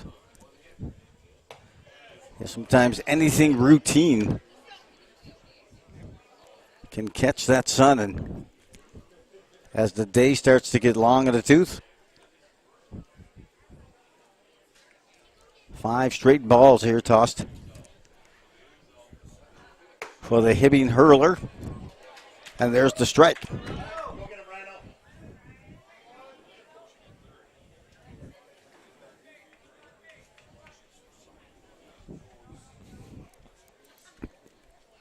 Ryan Jansen, leadoff hitter here, and puts that bunt down. Good effort.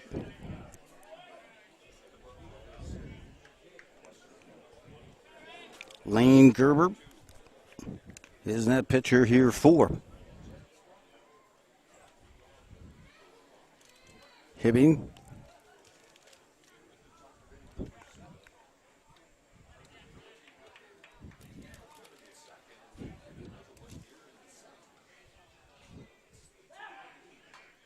Trying to keep that runner honest after he issued the free pass. Lets him know he's not forgetting him. Lane Gerber comes in with an ERA of 1.8. This one is going to be lifted to short for the out. 2 down.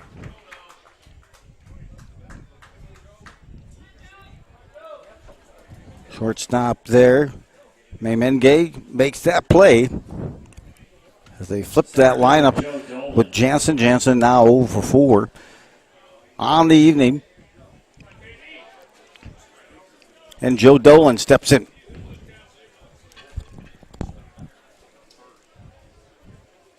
Top half of the 7th.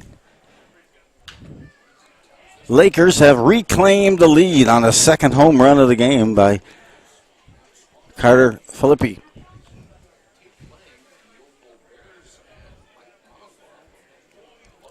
Both have been moonshots.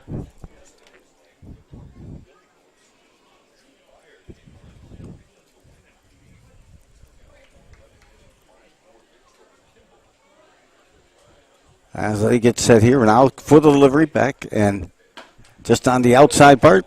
Dotted the eye on the corner that time. Nice delivery, and we have count now of 0-2. Swinging over the top. The second and retired are the Lakers. Will return for the bottom of the 7th as we get ready for the bottom of the 7th and a chance here for Hibbing to tie it up. From the first crack of the bat in August to the final clay target blast in June, NSPN was there with all of you. Thank you for joining us on a great ride. We were there for the throw. And he sends it out there, and it continues to fly. A new state record of 2:07. And the catch. Fires it back in the end zone. It's caught! Touchdown, Mankato West! The mat slap. He's leading a bonus. And Clemens has Dorfelson on his back. The ball! And Hastings is going to win it!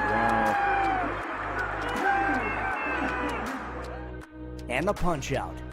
Hit for third, and the ball gets away. Churchton trying to score. Throw to the plate. In time, and the game is over. Drama on the field and the theater as we witness the awards in fine arts and events that are out of this world. And for the first time ever, we finished up on 18 with every golfer at stake. Thanks for being here. Let's do it again this year as we help create another 12 months of memories.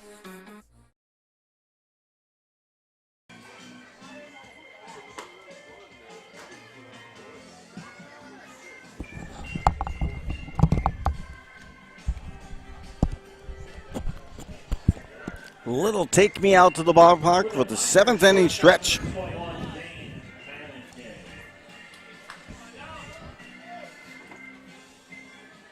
And let's see here if Hibbing can counter and answer the 1-run deficit. Good attempt there by the catcher for the Lakers as we're at the bottom of the 7th here.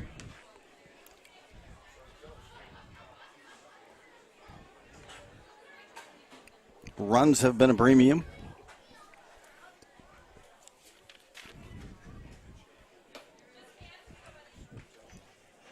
Mayman Gay here steps in to shortstop.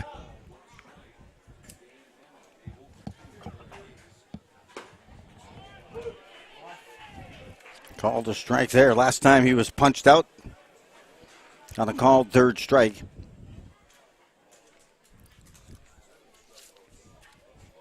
This time it's a little one-hopper to short in time, still on the run, and kind of guides it and flicks it over the first.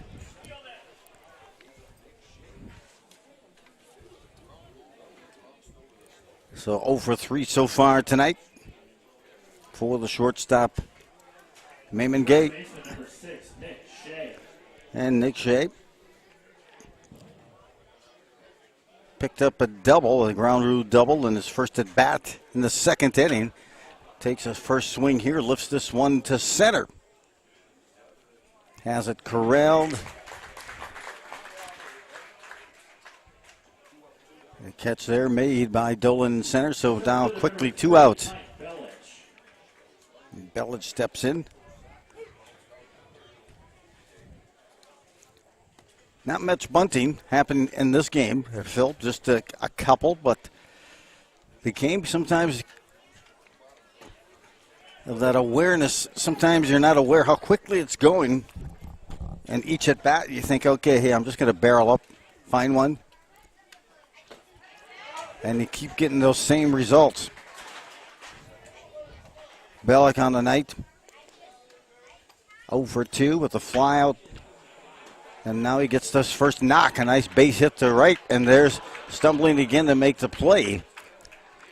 The right fielder finally corrals it and gets the ball quickly back in. So now with 2 outs, the number 8 hitter, Bellick, gets himself a single, his first knock of the season, and then Lamphere now steps in. He is grounded to short and also popped out to short. So it seems like there is some less bunts in this game. There's been more base hits to right field. You're right. So guys are taking the pitch and going, not trying to pull anything, but going with the pitch to the opposite field, which is nice to see as well. You can always kind of tell sometimes when somebody's trying to get the pitch on the outside part of the plate. It's kind of a shoulder swing. And then you can see they get that top spin, and it just, when you try to pull it, you can't get it off the ground, and induces that ground ball. Now we've got a hitter stepping up here for Hibbing, a pinch hitter. And that is going to be Steinberg, Jamie Steinberg. A big fella here.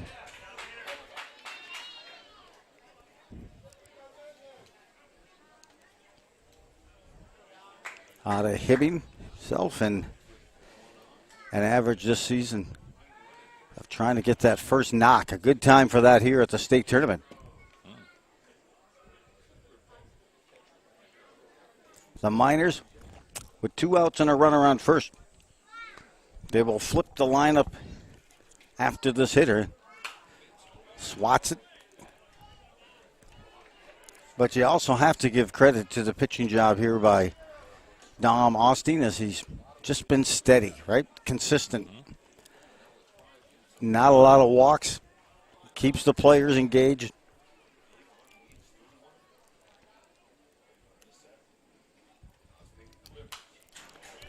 Straight back. Not a lot of steal attempts in this game either, has there been? Has there been any? None. Not yet here. Very different from the first game we did, where they were very active on the base paths. Yeah, I mean, a lot of activity, a lot of bunting, a lot of situational pieces, and aggressive base running. Yes. This one's high in the air, fly out here, and caught for the third out. Nice catch. Just like that.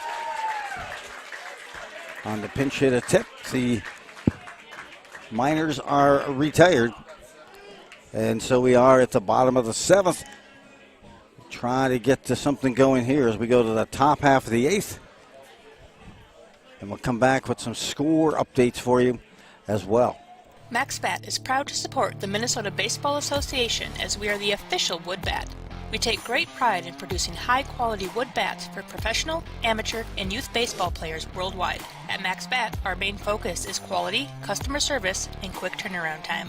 All Max Bats are created using meticulous hand craftsmanship and engineering in our state-of-the-art facility in the heart of town ball country, Brewton, Minnesota. Minnesota amateur baseball has always been a big part of our success. We want to thank you for your continued support and for making us the leading wood bat brand in Minnesota. Good luck to all our loyal customers playing in the state tournament.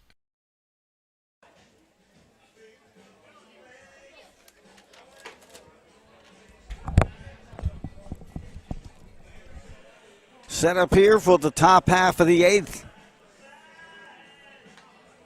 A 1-run lead for the Lakers, as their shortstop will come up and lead things off. Any score updates for us there, Phil?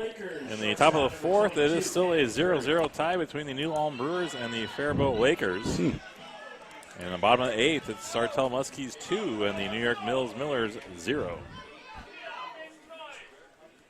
Whatever happened with the Twins? Pulling that up here just a second. Oh, okay.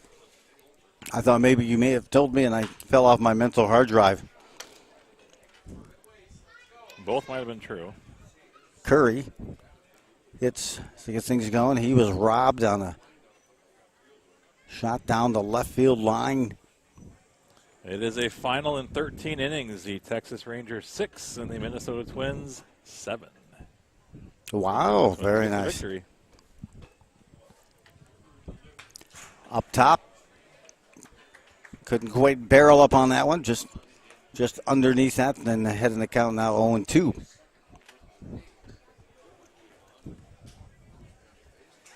Is Lane Gerber. He came in last inning after the second home run by Philippi and just missing on the corner, nibbling out there. Curry 0 for 3. Had one strikeout on this Sunday night.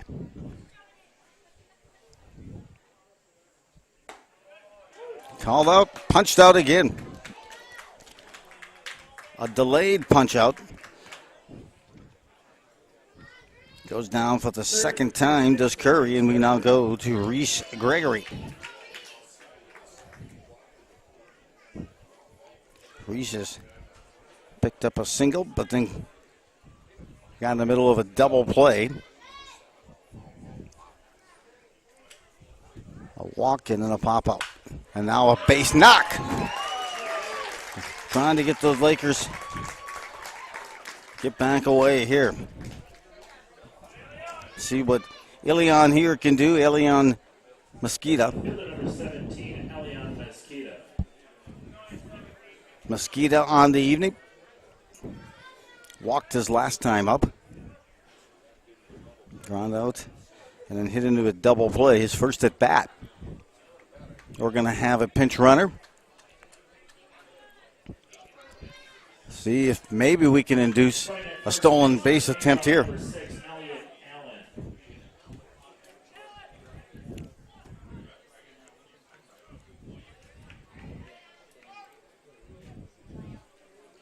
Here in the eighth, a one-run lead.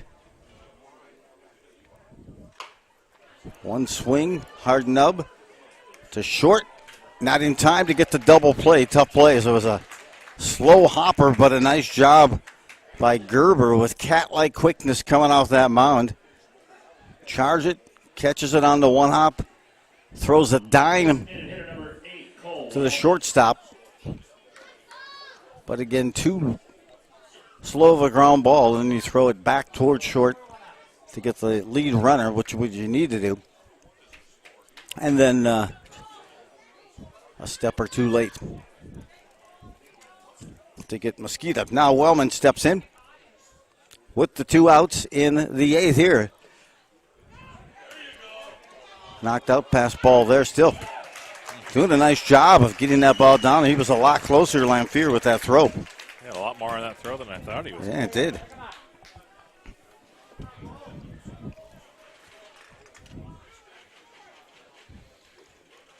Chance here. It's amazing to how you see the key element of pitching and defense as just the stellar components, and the good teams have it consistently. Swinging over the top of that pitch.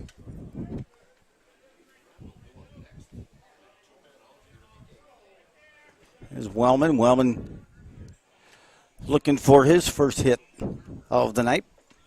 Has a runner on second that can field an insurance run, a throw back behind. A nice scoop, a nice dig. At shortstop there by Mayman Gate.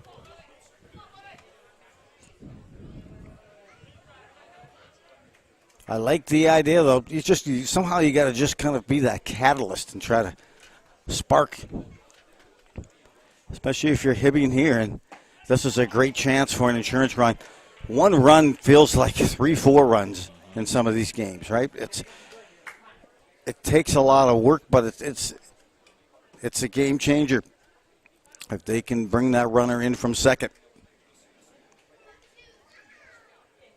This game getting long in the tooth and swung on and missed there. Here's top half of the eighth, and 3 balls and 2 strikes, 2 outs. Splendid evening, matching the weather, also the stadium here at Dassel. As I am going to See this one hit the dirt in the walk. I'm going to attempt some pole vault attempts, I think, Phil, after this game to see what kind of springs I can get in center field or off that turf. Third baseman Peyton Randall. Typically, my personal best for pole vaulting is a hiccup, but I think I can probably get my PR. Do you bring your own pole, and where do you store it? Well, first thing is security doesn't allow me on the field, so I use a ladder. First and second, under the ground ball is short. Getting there, long throw, and bam, bam, out, they call him. Good stretch over there at first. That was a gun, a laser from the shortstop who unleashed a throw. Maimon Gay in a beautiful stretch. You called it a great stretch at first. My Shea just to get him by an eyelash. Wow. Good plays there and unable to push across an insurance run. Avon Lakers is looks like a new pitcher taking over here for the Lakers as they move to the bottom of the eighth and a one-run lead. Thanks for joining us on NSPN TV. Joe Rulin with the effervescent Phil McLaughlin joining us here. Glad to do it. Great to do a game with Phil. And we look to see if there's going to be any change in the batting order here. I don't think, because they were going to flip and go to the top to Peters. Peters is 0 for 3 for Hibbing with 2 strikeouts and a ground out to third.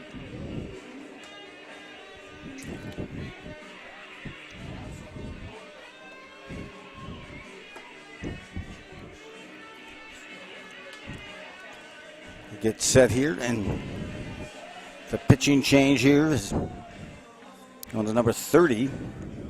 Leading off for Hibbing, left fielder number 10, Nick Peters.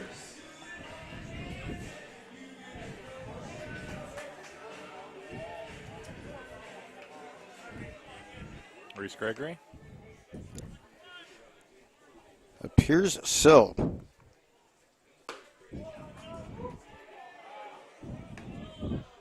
Does list him as a pitcher as well. Mm-hmm. My the sun is smudging part of those. So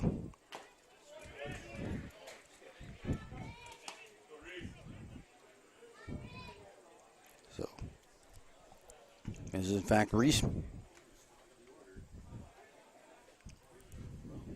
1 ball, 1 strike, and Peters. I was after a pitch that may have been outside the strike zone, and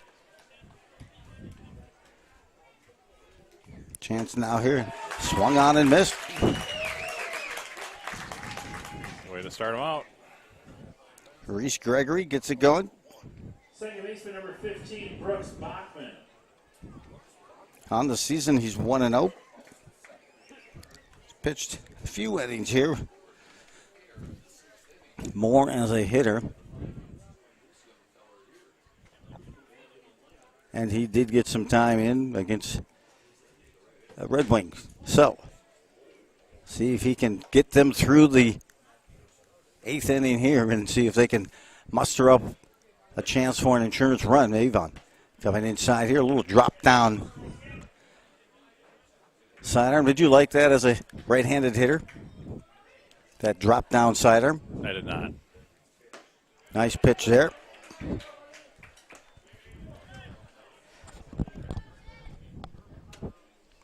Anything that was coming towards me, I would want to jump out of the way. Another call, Trey. He checked his swing. I was going to say earlier, I used to like taking the ball to right field, and then I realized it was because my bat speed was slow.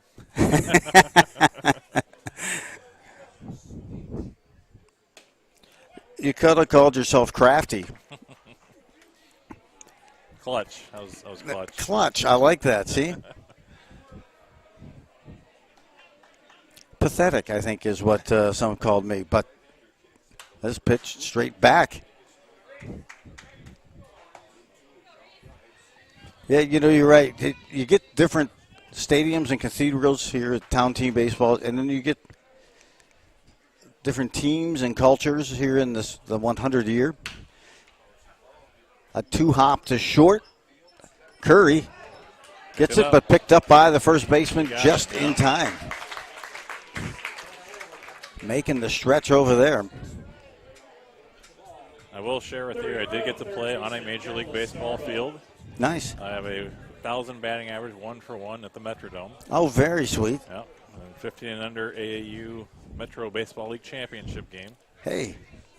And then, of course, they tore down the Metrodome, so. Called strike there. And Muslov, by the way, is over at first, who made that quick pickup on the throw from Curry at short to get the runner. Hit his glove, but he picked it up with the bare hand just in time to get the runner. And now ahead in the count 0-2. Is what was the first baseman. But now a strikeout. Gregory picks up 2 strikeouts in relief here in the 8th inning.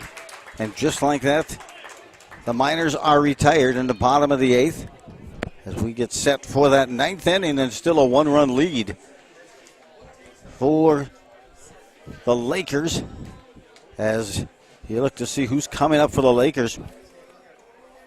And you got to always be on the lookout for Carter Philippi. 2 dingers on the night. He may go for the head trick as he gets in the bat here in the 9th.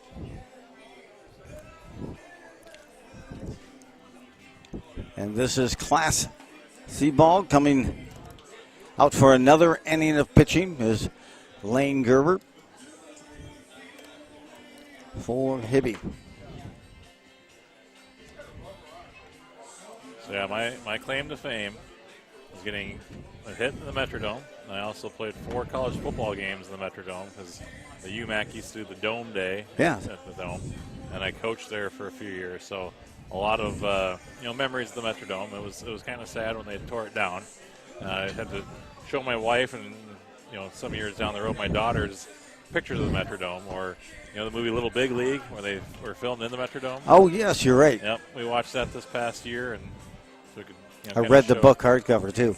But that is the Metrodome time there. So not necessarily a cathedral of baseball stadiums, but it was still a professional stadium. So it had its quirks, the baggy, and the golden seat and all that.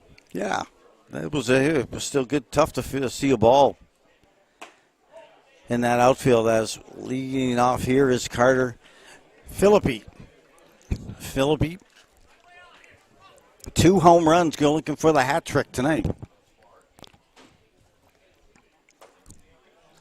Sees a strike. That wasn't his pitch he was looking for. 1 ball, 1 strike, and Lakers would love to get an insurance run Sunday night, and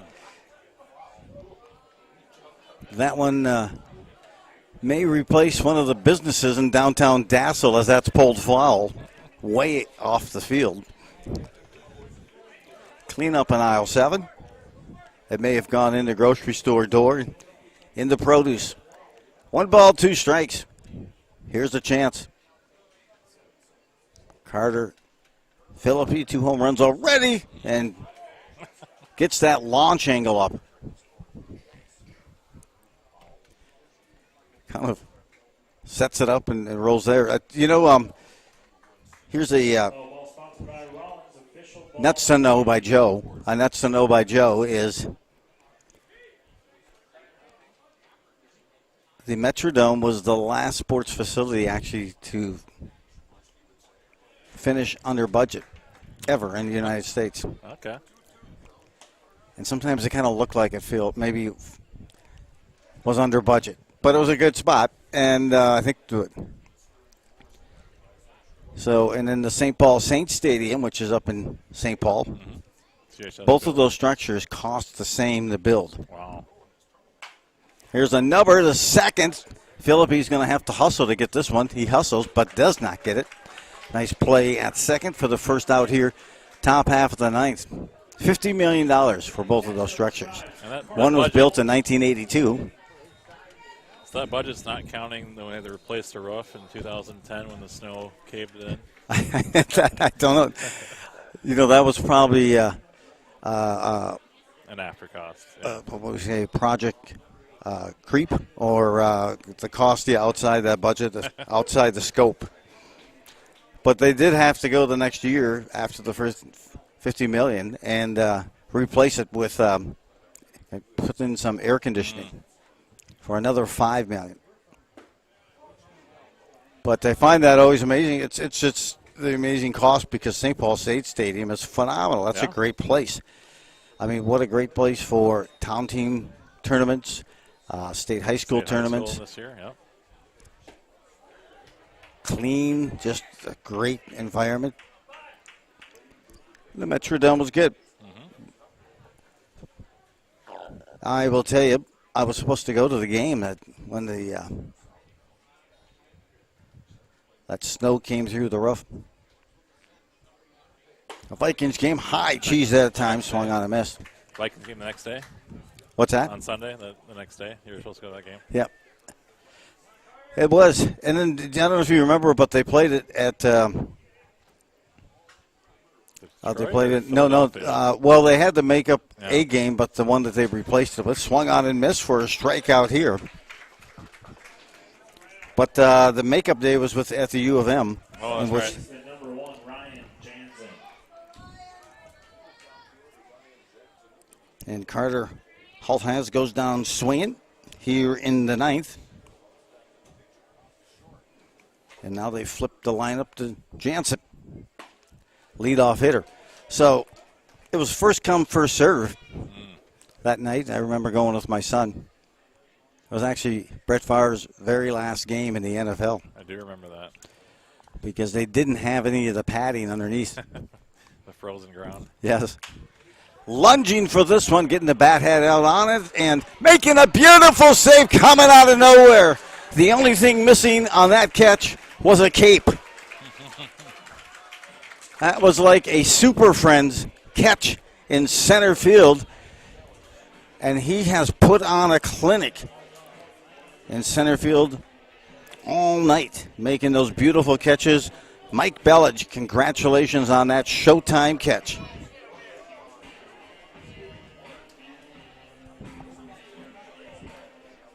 Bottom of the ninth here, and they are set. See if they keep everything in place. They will, keeping the same starting pitcher. Not the starting pitcher, but the relief pitcher that came in the eighth and the ninth. For Avon, they've got 2 runs on 5 hits and 2 errors defensively. And for Hibbing, 1 run on 5 hits and 1 error in the field. Setting up to be an exciting conclusion here to a well-played baseball game. Yeah, pretty clean as well. So it'll be a chance here to see if there's any changes in hitters for Hibbing.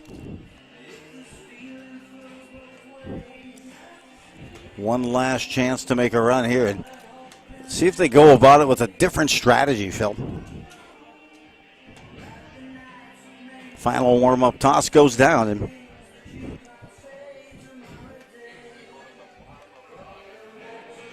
Maurice Gregory, 2 strikeouts last inning in relief, and takes the ball here in the ninth inning. Gregory going for the rare 6-out save. Very true, Phil. Shepard gets ready here. Tanner Shepard, the left-hand bat.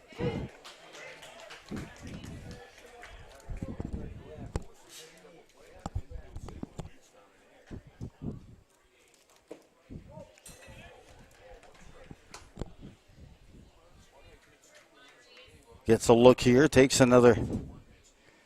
That's a look. And the one thing with Gregory, he's got kind of a different arm slot and release. Sometimes, the old L arm slot, sometimes it comes from the side. This one from the side arm, lifted to short. Curry has it. It's one down. One down here in the ninth. Designated hitter number 5, Johnny Wagenroth. The DH, Johnny Wagenroth, steps in. He is looking for his first knock. Takes the strike. And trying to look at kind of the arm slot location here. Again, Morgan does a nice job of kind of hiding that ball. Gregory does a nice job of hiding that ball and just flinging it out from some interesting locations here. This one's nubbed, stayed ahead, up in the count, 0-2 to Wagenroth. Hibbing looking to stay alive anyway, get somebody on base. A two-hopper to short. Curry has it. And the 2 outs are in the books.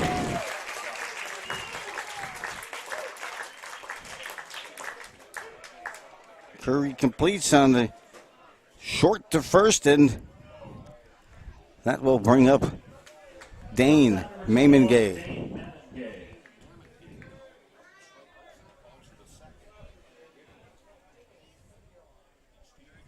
Couple of strikeouts for Dane on the night, but let's see what he can do to keep this alive here for the Miners. High hopper, going to be a tough play for third. I don't think they're going to get him. He dives head first. Nice effort.